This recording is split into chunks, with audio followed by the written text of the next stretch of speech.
That's a thumbnail. Wait, other way.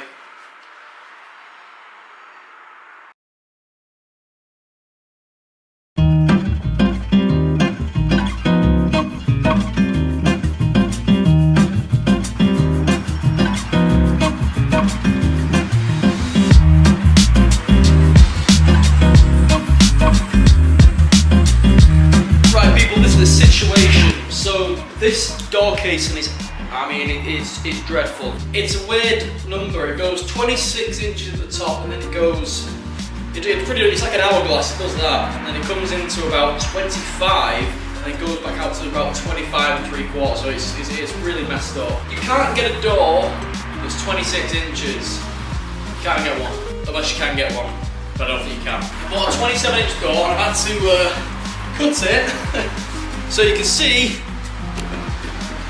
inside the door. So I'm going to cut 10mm out of this middle. I've marked a line on the door where the peak of the hourglass curve is, and now I'm going to have to pretty much plane that out. So it's going to become, it's like a letter C. And then what I'm going to do to get rid of this side is I'm going to have to veneer it. Now luckily I cut off a few of the doors that I did before. Was the edge, and I've got that side to be able to glue and pin back on, so I'll be able to veneer it. So that's not too bad, but I've just got to do this first and make sure it fits.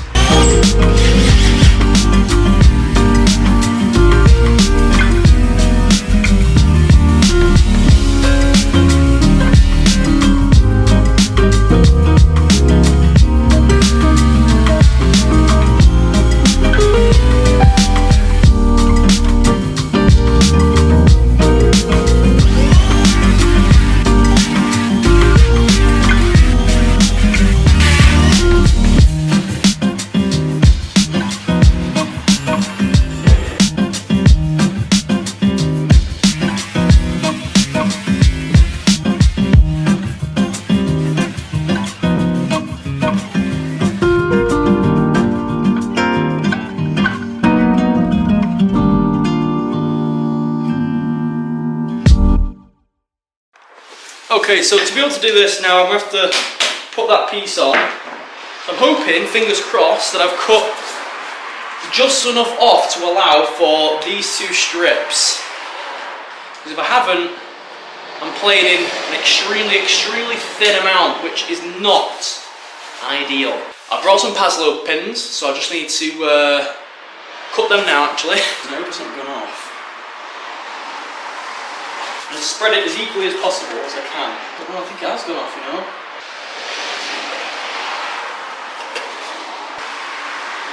It's gone off. Well, that would have been the best thing to use, but I'm just going to use some Gorilla Glue now. Use that for worktop strips, you know, when you put your end strips on, use that for that. Gorilla Glue! This is what you need! Should work, do the same job.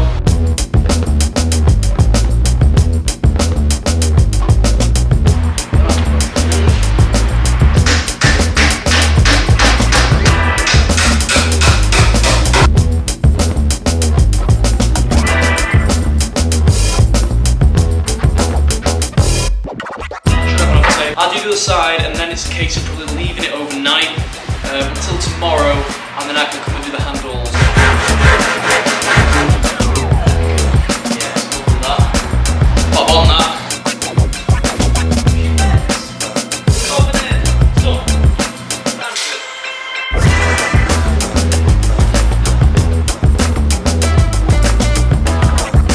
Hello there. I have peeps, it's the next morning. I've done all the business this morning. It's taken me a good 2 hours to sort out the doors and where things go, and try and swap this door here, but they don't have the right size in, and they can't get the right size, so I'm going to have to rack the old noggin to figure out what I can do with it.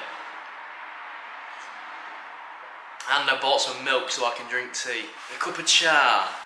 Now, the main thing is, let's find out what's going on with this door. I'll just take the tape off and see what's going on.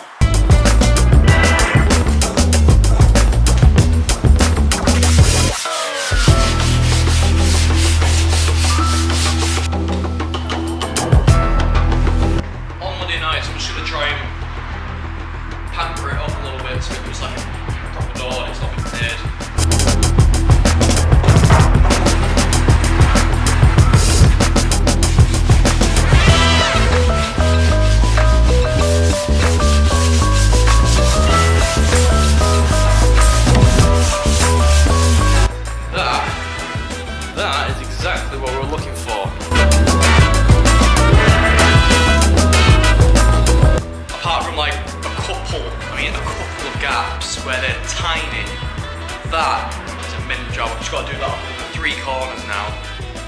then that's ready to hang.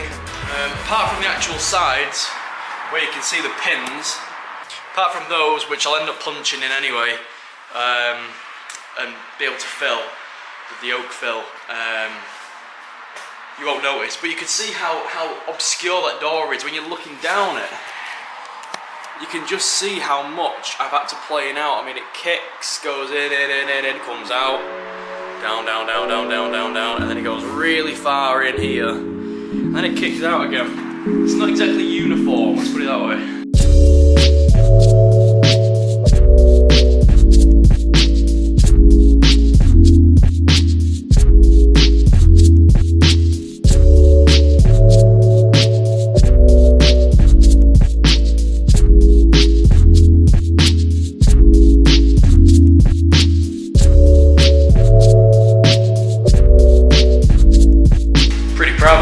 It just needs a little bit of a tickle. I'm going to get the sander out. I'll show you where it needs a tickle. I'm so good at explaining things, aren't I? I'll show you where it needs a tickle.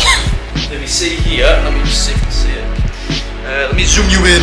Go a bit too big of a gap there, but it's not too bad. And then it goes down, down, down, down, down to a decent gap here, but it thins out quite a lot. And it goes quite tight again there. And it goes to a decent gap at the bottom.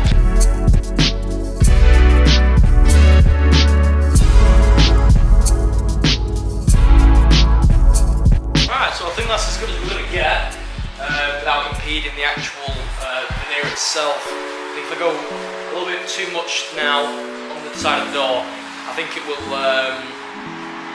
take the veneer off, so I don't want that. But yeah, I'm happy with it, it's pretty good.